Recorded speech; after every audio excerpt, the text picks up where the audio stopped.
നമ്മളെ തന്നെ സുഹൃത്തിൻ്റെ ഭാര്യയെ വളരെ വൾഗറായിട്ടുള്ള രീതിയിൽ, അത് കേട്ടാൽ ഒരു സ്ത്രീ എന്നുള്ള നിലക്ക് നിങ്ങളത് എങ്ങനെ ഫേസ് ചെയ്യുമെന്ന് പോലും നിങ്ങൾക്ക് പറയാൻ പറ്റും. വക്കീൽ ഇതൊന്ന് കണ്ടേ, എന്നിട്ട് ഇതിൽ എന്തെല്ലാം കുറ്റങ്ങൾ ചുമത്താൻ പറ്റുമെന്നൊന്ന് പറ. ഗാലറി നമുക്ക് എതിരാണല്ലോടാവേ. എത്രത്തോളം മോശമായ രീതിയിലാണ് ഇവരിത് ചിത്രീകരിച്ചതെന്നുള്ളത് ഞങ്ങളിത് കണ്ടിട്ട് സ്റ്റക്കായി നിന്നു. കണ്ടറിയണം കോശി, നിനക്കെന്താ സംഭവിക്കാതെ. വളരെ മോശമായ രീതിയിലാണ് ഈ പറഞ്ഞ വ്യക്തികൾ ചിത്രീകരിച്ചിട്ടുള്ളത്. ചില്ലറ പൈസക്ക് പിന്നെ സുഹൃത്തിനും വേണ്ടി ചെയ്യണമെന്നുള്ളൂ.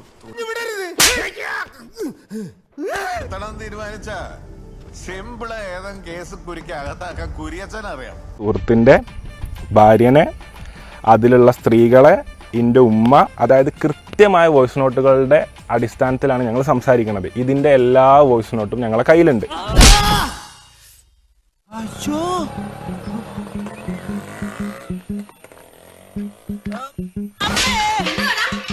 അത് സ്വമേധയാ എടുത്ത കേസുകൾ ഇതിൽ വേറെ തന്നെ ഉണ്ട്. പക്ഷെ ഞങ്ങളെ ബാധിച്ച വിഷയം ഞങ്ങളെ കുട്ടീനെ ഇതിൽ ആവശ്യമില്ലാണ്ട് വലിച്ചു. പിന്നെ ചെക്കന്റെ സ്വഭാവം കേട്ടിടത്തോളം അടിയായിരുന്നു ഇങ്ങനെ ടൈപ്പാ. വലിയ സമയം പിടിക്കില്ല. എന്തിനാടാ ഒന്ന് ചിന്തിച്ചു നോക്കി, നിങ്ങൾ തമ്മിലുള്ള പ്രശ്നത്തിന് എന്തിന് ഈ പാവം ഞങ്ങളെ വീട്ടിലൊരു കുട്ടി ഞങ്ങളെ വലിച്ചു? നിങ്ങൾ ഇന്നെ വലിച്ചിട്ടോളി. ഒരൊറ്റ അടിക്ക് വട്ടോടിച്ച് 2 പീസായികളെ ഞാൻ ആകപ്പാടെ 1.5 ഔൺസും വെച്ച് ഞെളിയുന്ന. ഇപ്പൊ ഇവര് AI വോയിസ് ആണ്, അതായത് ഞങ്ങളൊക്കെ പറഞ്ഞ വോയിസ് AI വോയിസ് ആണെന്നാണ് പറഞ്ഞതില്. മമ്മൂട്ടിന്റെ മോഹൻലാലിന്റെ വോയിസ് വെച്ചിട്ട് ഞാൻ ഉണ്ടാക്കി തട്ടെ അങ്ങനത്തെ ഒരു സാധനം. അടിച്ച അടവുകളൊന്നും ശത്രു സംഹാരത്തിന് വേണ്ടി പ്രയോഗിക്കേണ്ടി വരരുതേ കളരി ദൈവങ്ങളെ എന്നാണ് എന്റെ പ്രാർത്ഥന. പക്ഷേ ലക്ഷണം കണ്ടിട്ട് എന്നെ കൊണ്ട് ഇവന്മാരിത് ചെയ്യിക്കും എന്നാണ് തോന്നുന്നത്. LKG കുട്ടികൾ എനിക്ക് തോന്നുന്നു ഇതിലേറെ ബുദ്ധിയുള്ള കുട്ടികളാണെന്നുള്ളതാണ് ഈ സാഹചര്യത്തിൽ എനിക്ക് പറയുന്നത്.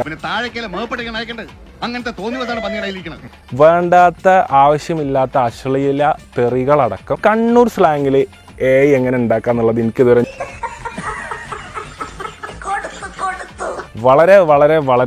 വളരെ കുടുംബത്തിൽ കയറ്റാത്ത വണ്ണം മോശമായ രീതിയിൽ കയറ്റാൻ പറ്റാത്ത വണ്ണം എല്ലാ സ്ത്രീകളെയും, മൊത്തം സ്ത്രീകളെയും, ഉമ്മമാരെയും, യുവതികളെ അപമാനിക്കുന്ന രീതിയിലുള്ള ഒരു വോയിസ് ഇപ്പോഴത്തെ കാലത്ത് AI ഉണ്ടാക്കാം. ഓരോരുത്തർക്കും തമ്പുരാൻ എന്തൊക്കെയാ നിരീക്ഷിച്ചു വെച്ചിരിക്കുന്നതെന്ന് ആർക്കറിയാം.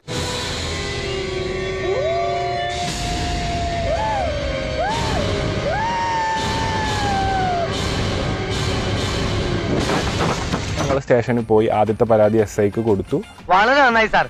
ഇവനെ പോലത്തെ ദുഷ്ടന്മാർക്ക് പറ്റിയ സ്ഥലം ജയിൽ തന്നെയാ. അപ്പൊ ഇനി യാതൊരു തരത്തിലുള്ള ബന്ധം പോയിട്ട് ഈ ചെയ്ത കാര്യങ്ങൾക്ക് ഇവരോട് ഒരു തരത്തിലും മാപ്പർഹിക്കാത്ത കാര്യം ചെയ്തവർക്ക് തക്കതായ ശിക്ഷ കിട്ടണമേ എന്ന് പ്രാർത്ഥിക്കണം.